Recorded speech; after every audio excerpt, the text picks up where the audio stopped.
What if God wrote your to-do list? 52 ways to make the most of every day. Pretend. I just finished reading a delightful board book with my granddaughter.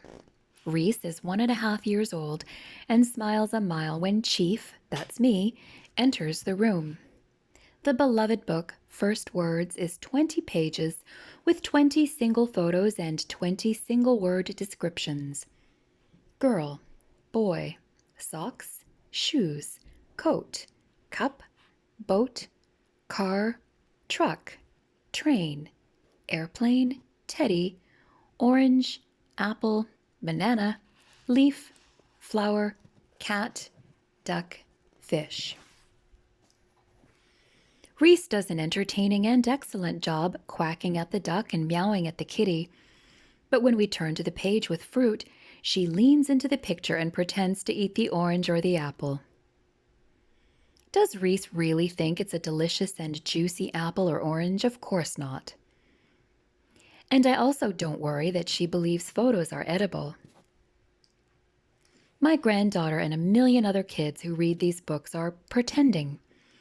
It's a good thing when kids imagine the existence of a giant red dog, talking train engine, a taco-eating dragon, or 6-foot cat in a hat.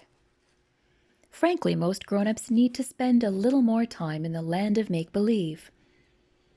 Imagination is a valuable skill, a muscle we need to exercise. If you've been reading these chapters sequentially, this author has already invited you to imagine all kinds of things, including reading your father's boyhood journal, walking through your childhood home, and reliving the historic moment when Simon of Cyrene helped Jesus carry the cross. Pretending comes in handy when you're trying to fake interest in your boss's paperclip collection. Also, I completely encourage couples to take their lunch out on the patio and pretend to be at a Parisian cafe. Pretending you're having a good time at a social gathering is sometimes the wise choice, especially when in-laws are involved. Imagination lays the groundwork for all human endeavors.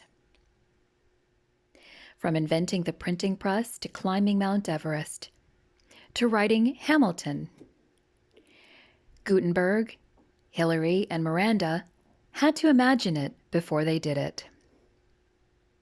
When Jesus delivers his memorable parables, he invites us to imagine a young man insisting on an early inheritance and spending it foolishly, or a traveler being robbed by bandits and cared for by a Samaritan stranger.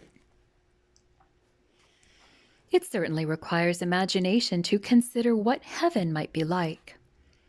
In Revelation chapter 21, verse 21, the Bible uses human terms to describe heaven. The 12 gates were 12 pearls, each made of a single pearl. The great street of the city was of gold, as pure as transparent glass. We get a much better picture if we close our eyes and just imagine the most beautifully satisfying place our mind can create. Still, even that falls short. In 1 Corinthians chapter 2, verse 9, we read, "No eye has seen, nor ear has heard, no mind has imagined what God has prepared for those who love him." Finally, take it from me, pretending is a valuable skill for parents and grandparents. Pretending you don't see a 3-year-old hiding behind a skinny sapling is the funniest thing in the world. Except maybe for talking into a banana as if it were a phone, which is even funnier. When you're raising a fashion-forward teenager, pretending you appreciate the latest fashion trends is a useful skill.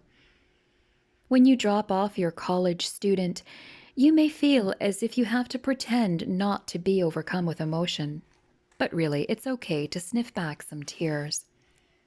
So let's pretend more and use our imaginations and flex our creative muscles to envision how we might impact the world for the glory of God.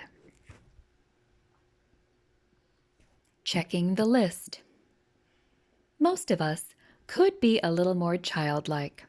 Of course, if you're one of those adults who already spend a lot of time in Fantasyland, then maybe you need to do a 180-degree turn and walk in reality for a while. Imagine Jesus cheering you on.